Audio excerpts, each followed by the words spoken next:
Assalamualaikum warahmatullahi wabarakatuh. Bertemu lagi dengan saya.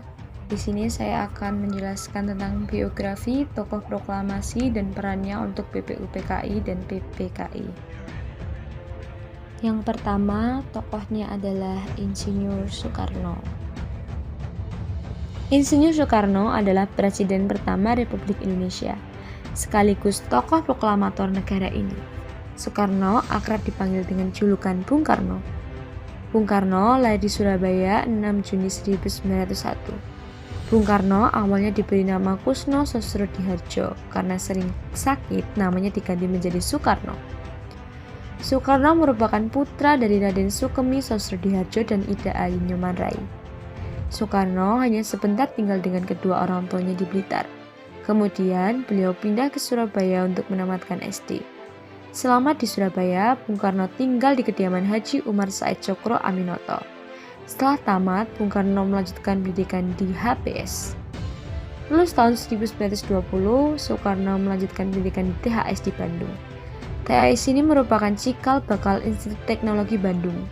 Soekarno lulus pada 25 Mei 1926 dan mendapat gelar insinyur. Soekarno wafat di RSPAD Jakarta pada tanggal 21 Juni 1970 karena sakit yang terus memburuk. Beliau dimakamkan di Blitar, dekat dengan makam sang ibunda Ida Ayu Nyoman Rai. Kontribusi Insinyur Soekarno adalah: saat Jepang berkuasa di Indonesia, mereka membentuk BPUPKI pada 29 April 1945. Badan ini dibentuk sebagai upaya Jepang untuk mendapatkan dukungan dari bangsa Indonesia. Jepang menjanjikan akan membantu proses kemerdekaan Indonesia. Dalam sidang BPUPKI ini, Soekarno turut mengemukakan 5 sila yang menjadi dasar negara Indonesia merdeka.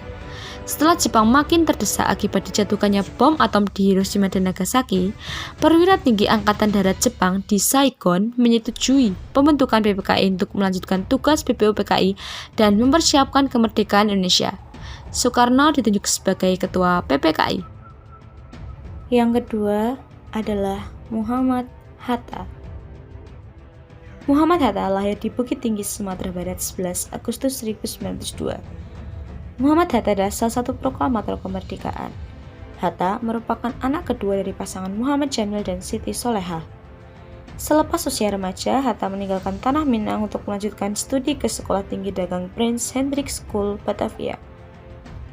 Indonesia merdeka tak bisa lepas dari jasa Muhammad Hatta. Selain kiprahnya di bidang politik, di bidang ekonomi, pemikiran, dan sumbangsihnya terhadap perkembangan koperasi membuat ia dijuluki sebagai Bapak Koperasi. Hatta wafat pada tanggal 14 Maret 1980 di Rumah Sakit Cipto Mangunkusumo, Jakarta. Kontribusi Muhammad Hatta adalah: saat-saat mendekati proklamasi pada 22 Juni 1945, BPUPKI membentuk panitia kecil yang disebut Panitia 9 dengan tugas mengolah usul dan konsep para anggota mengenai dasar negara Indonesia. Peran Muhammad Hatta sendiri adalah: 1.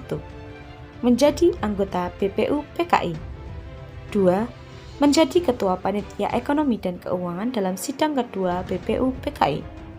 3. Menjadi anggota panitia kecil guna menampung saran dari anggota BPUPKI. Yang keempat, ikut serta dalam menghasilkan rumusan pembukaan Undang-Undang Dasar melalui keikutsertaannya dalam Panitia 9. Yang ketiga adalah Ahmad Supardjo. Ahmad Supardjo lahir di Karawang, Jawa Barat 23 Maret 1896. Ayahnya bernama Teuku Muhammad Yusuf, ibunya bernama Wardinah. Ketika menjadi mahasiswa, Supardjo aktif dalam memperjuangkan kemerdekaan Indonesia melalui organisasi kepemudaan seperti Jong Jawa dan Persatuan Mahasiswa Indonesia di Belanda. Sewaktu kembalinya di Indonesia, ia aktif menjadi anggota BPUPKI. Karir Ahmad Supardjo terus naik ketika dilantik menjadi Menteri Luar Negeri tanggal 17 Agustus 1945. Sekaligus sebagai Menteri Luar Negeri pertama. Kabinet saat itu bernama Kabinet Presidensial. Kemudian menjabat Menteri Luar Negeri sekali lagi pada tahun 1951 sampai 1952. Selain itu, ia juga menjadi Duta Besar Republik Indonesia di Switzerland antara tahun 1957 sampai 1961. Ahmad Supardjo meninggal dunia dalam usia 82 tahun di Rumah Sakit Pertamina. Akibat flu yang menimbulkan komplikasi, ia dimakamkan di rumah beristirahatnya di Cipayung, Bogor. Kontribusi Ahmad Subardjo adalah 1. Ahmad Subardjo adalah orang yang dimana dipilih sebagai anggota dari BPUPKI. Ahmad Subardjo diangkat oleh Kunsei Kanpu yang dimana ia mendapatkan status keanggotaan tersebut, dikarenakan ia adalah orang yang memiliki sebuah pengalaman kerja yang dimana dilakukannya untuk Laksamana Muda Maida. 2. Ahmad Subardjo adalah orang yang menyumbangkan bahwa pemikirannya dalam pembentukan dari Dasar Negara Republik Indonesia. Ahmad Subardjo sebagai orang yang dimana memiliki sebuah pengaruh yang besar. Kemudian ia juga sebagai seseorang yang dimana mampu menjadi orang yang memberikan berbagai macam pemikiran yang dimana berguna untuk menyusun dasar negara. 3. Membujuk Laksamana Muda Maida untuk menggunakan rumahnya sebagai tempat menyusun naskah proklamasi. Dikarenakan pangkat dari Laksamana Muda Maida yang tinggi, hal tersebut membuat pihak dari Tentara Angkatan Darat Jepang sendiri tidak akan memiliki kuasa untuk masuk ke dalam rumah tersebut, yang dimana kemudian membuat Soekarno dan Hatta akan lebih terjamin keselamatannya.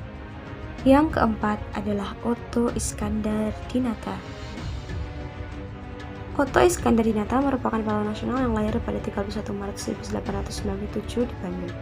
Otto adalah anak ketiga dari 9 bersaudara. Otto memperoleh pendidikan dasarnya di HIS Bandung, kemudian melanjutkan di Sekolah Guru Bagian Pertama Bandung, serta di Sekolah Guru Atas di Purworejo, Jawa Tengah. Setelah menyelesaikan sekolahnya, Otto dewasa sudah menjadi guru HIS di Banjarnegara, Jawa Tengah. Pada masa penjajahan Jepang, Otto menjadi pemimpin surat kabar Cahaya. Ia kemudian menjadi anggota BPUPKI dan BPN dibentuk oleh pemerintah kedudukan Jepang sebagai lembaga-lembaga yang membantu persiapan kemerdekaan Indonesia. Setelah proklamasi kemerdekaan, Otto menjabat sebagai Menteri Negara pada Kabinet yang pertama Republik Indonesia. Ia bertugas mempersiapkan terbentuknya PKI dari laskar-laskar rakyat yang tersebar di seluruh Indonesia. Otto Iskandar-Dinata diangkat sebagai pahlawan nasional. Pasca Indonesia Merdeka, Otto diangkat menjadi Menteri Keamanan Negara yang pertama. Pada saat menjabatnya menghilang penuh misteri pada tahun 1945. Pada tahun 1959 terdengar berita ia dibunuh di Pantai Mau, Tangerang. Jenazah Otto tidak berhasil ditemukan sampai sekarang.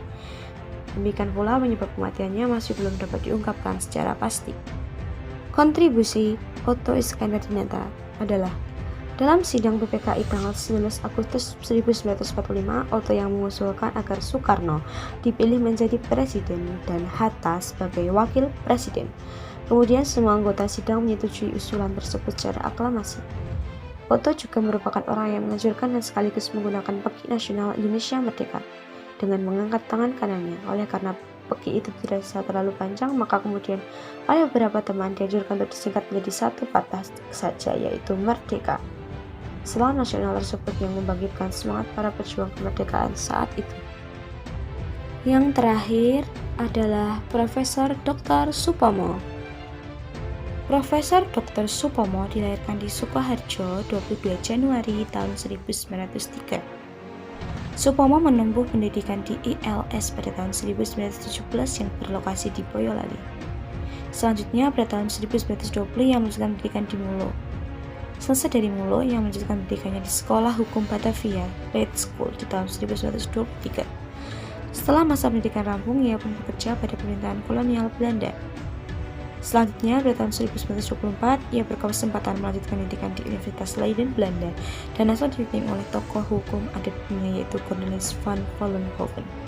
Selanjutnya, Supomo aktif menulis kritik terhadap pemerintah kolonial namun secara halus dan penuh etika sehingga tidak membahayakan posisinya. Supomo kemudian aktif dalam mempersiapkan kemerdekaan bangsa Indonesia di bawah pengawasan pemerintah militer Jepang. Beliau wafat pada usia 5 tahun di Jakarta pada tanggal 22 September tahun 1958. Kontribusi Supomo adalah pada 31 Mei 1945, Supomo mengajukan 5 prinsip. Kelima prinsip sebagai dasar negara itu adalah persatuan, mufakat dan demokrasi, keadilan sosial, serta kekeluargaan dan musyawarah. Supomo juga menyampaikan konsep negara kesatuan yang diberlakukan di Indonesia. Hasil pemikiran para tokoh itu disahkan menjadi Piagam Jakarta. Kemudian pada 19 Agustus 1945, Soekarno membentuk kabinet menteri dari 16 menteri. Supomo diangkat sebagai Menteri Kehakiman. Penunjukan itu dilakukan Soekarno karena yakin terhadap kecakapan Supomo di bidang hukum. Supomo menjadi Menteri Kehakiman pertama Republik Indonesia. Sekian dan terima kasih, kurang lebihnya mohon dimaafkan. Wassalamualaikum warahmatullahi wabarakatuh.